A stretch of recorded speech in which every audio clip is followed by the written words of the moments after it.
Today we are covering module 1.5C. This is part 2 to sleep. So in this video lecture, we're going to talk about why we dream, what are the theories as to what the purpose of it is, sleep disorders, what happens when we have sleep deprivation, and then we're going to end it on what can we do about this? How can we help set ourselves up for success, and what can we do to get better sleep so that we don't have the negative consequences of poor sleep? So starting with why do we dream? There's lots of theories. There's a theory all the way back to Sigmund Freud in the late 1800s that we dream to hide our unconscious thoughts. But kind of the two theories of dreaming that College Board wants you to focus on is called the information processing theory and the activation synthesis theory. So to begin with, the information processing theory, this states that when we dreaming helps us to kind of sift through, sort, consolidate all the stimuli and things that happen in our day, and to kind of organize it, sort it, consolidate it, shorten it, and put it into our memory. So one of the tests that they did to see if this theory had any substance is they looked at people the day after they learned a new task. And so they taught somebody information, and then they had some people get undisturbed sleep so that they were able to go through the whole REM sleep cycle 4 to 5 times. And then they created disturbed sleep for individuals who were not able to get the full REM sleep cycle process.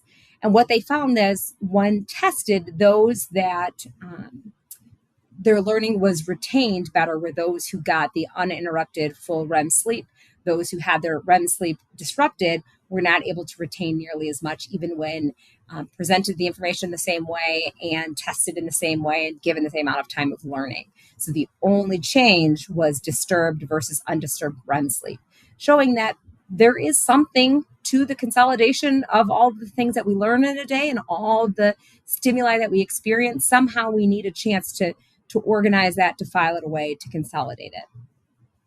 The second theory of why we dream is called the activation synthesis model.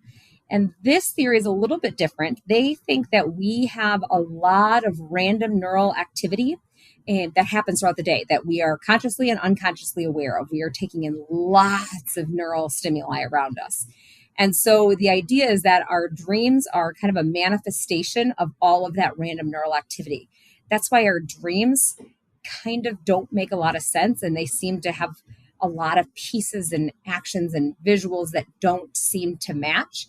And the idea here is that we had all this random neural and all this neural activity all day during the day, that at night it kind of all goes into our dreams, and that's why our dreams kind of look weird and don't make a lot of sense most times.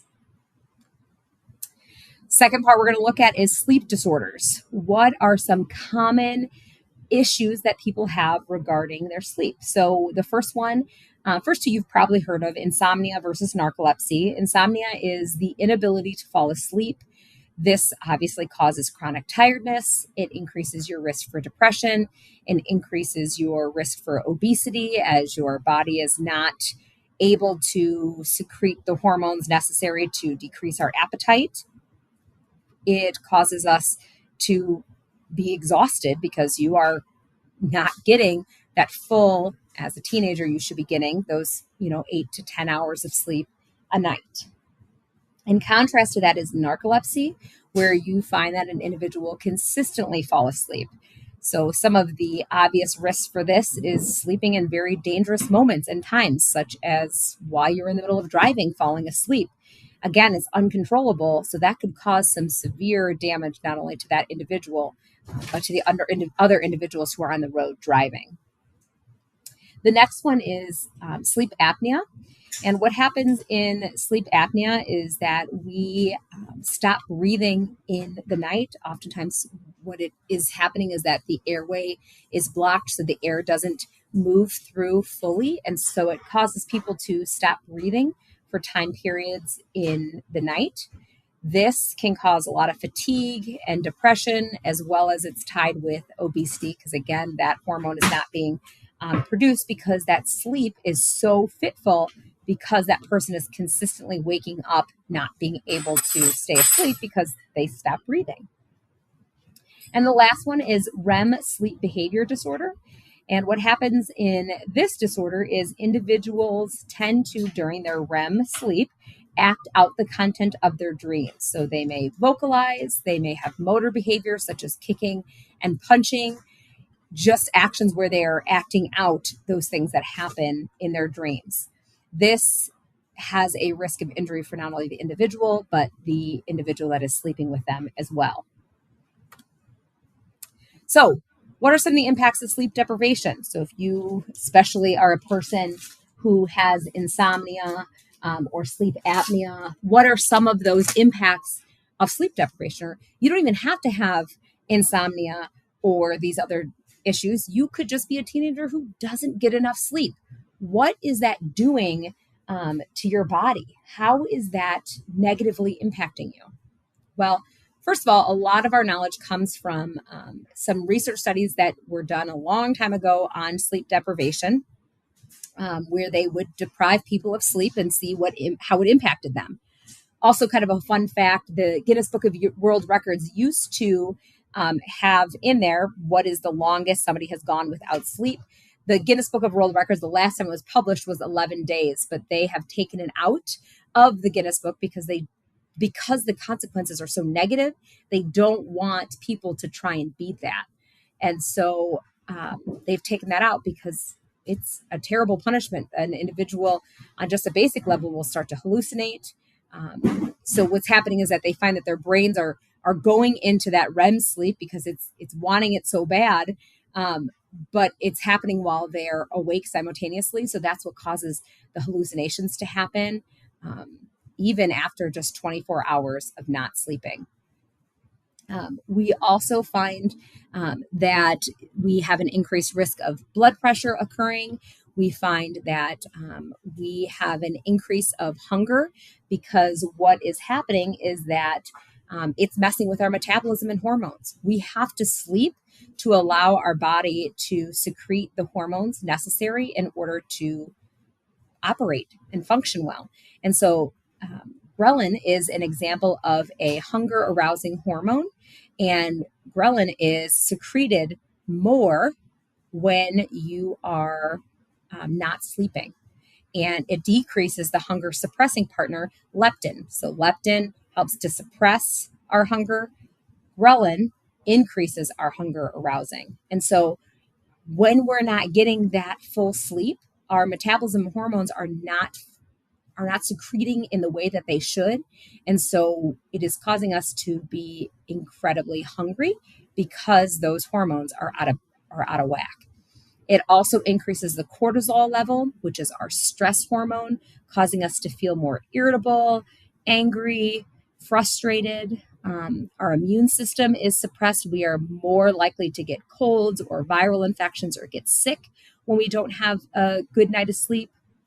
Our joints don't have a chance to recover and recoup like we talked about in that last video lecture, which is going to cause more inflammation, make you more likely to have a slower reaction time, be prone to arthritis. It diminishes our ability to consolidate our memory, so our ability to learn decreases. We also have an increase in depression among people who aren't getting enough sleep. Even on our right-hand side, you can see a study that was done that looked at the number of accidents that occurred during the two different time changes. So again, this would be a correlational study. So correlation doesn't equal causation, obviously. But what they looked at is the number of accidents compared to the day after the spring time change versus the fall time change. So as you know, in the fall, we gain an extra hour of sleep. When that happens, you can see the amount of accidents significantly decreased compared to the day before that time change. In contrast, on the left-hand side, when we look at the comparison between the two, in the springtime change, when we lose an hour of sleep, we see a huge increase in number of accidents occurring after the day after that springtime change. So even just that 1 hour, we see a significant change happening for individuals. So if I haven't convinced you that sleep deprivation is real, maybe knowing that sleep debt lasts for up to 2 weeks. So when you have a fitful night's sleep or when you don't get a good night's sleep, that can impact you for up to 2 weeks of time. That means that these issues can be impacting you for a long beyond just that day. We also are going to find that the rest of our sleeps until we recover from that sleep debt will be spent in what's called a REM rebound time, where we are trying to recover that sleep debt, but they are doing that during the REM period. So you will have more REM sleep than any other sleep because REM is when we have that memory formation. But if we have larger REM sleep, that means we're going to have smaller non-REM sleep. And we know, especially during stage 3 and 4 of sleep, in that non-REM time, when those delta waves are strong and we are in that deep, good sleep, that's when our muscles and our joints have an opportunity to recoup. That's when we are going to be better physically that next day. So that sleep debt is not just going to impact you the next day, but it's going to continue to impact you in the days, potentially weeks to follow. So sleep is so important. So what can you do? How can you get better sleep? What are the known tricks of the trade to get better sleep? Number 1, stop caffeine after noon. Caffeine's going to stay in your body whether you tell me caffeine doesn't impact me or not. It does. Caffeine is a stimulant. You are not immune to a stimulant response. So cut the caffeine after 12. I don't care how tired you are, cut the caffeine. Second thing, set up a bedtime routine. Get a bedtime app on your phone that reminds you to get ready for bed. Set up some sort of routine that you do and that you follow that forces you to go to sleep at the same time every day, wake up at the same time every day, keeps you on that routine and schedule, and you, for as much as you can, don't let anything impact that sleep schedule. You also want to make sure that you are sleeping in a dark environment. When we look at our circadian rhythms, that 24-hour sleep-wake cycle, part of what happens when we are in a dark environment, i.e. when we are sleeping, we produce and secrete something called melatonin. And that melatonin helps us to be able to get better sleep. If we do not have a dark environment to sleep, or let's say we have a cell phone that we are looking at times when our body is in that natural sleep cycle and that 24-hour circadian rhythm, if we are disrupting that sleep cycle that is our body's natural 24-hour system and we are putting light during that time, i.e. keeping the light in your bedroom on past when you should be getting your sleep, or looking at your cell phone when you shouldn't be, when you really should be sleeping, what that's doing is it's decreasing how much melatonin is secreted in your body. And that's going to negatively impact your sleep. And so really, you should ideally have your phone put away at least 30 minutes before bed. You should never, ever, ever be looking at your phone when you are having a difficult time sleeping, because all you're doing is you are decreasing the melatonin that's going to be secreted in your body and making it so you are not going to be able to sleep even more. So staying in the dark is going to secrete that melatonin, which is going to help you to sleep. Getting on your phone, letting that light enter into your brain is going to diminish the melatonin and is going to make it more difficult to sleep. So besides the other numerous reasons why you should not have a cell phone in your room when you are sleeping, or in your room at all, in my opinion, that is probably the biggest. Is your sleep is so important to your success. You want to do everything you can to preserve that. So I hope you will make good choices as far as your sleep and take some of that advice.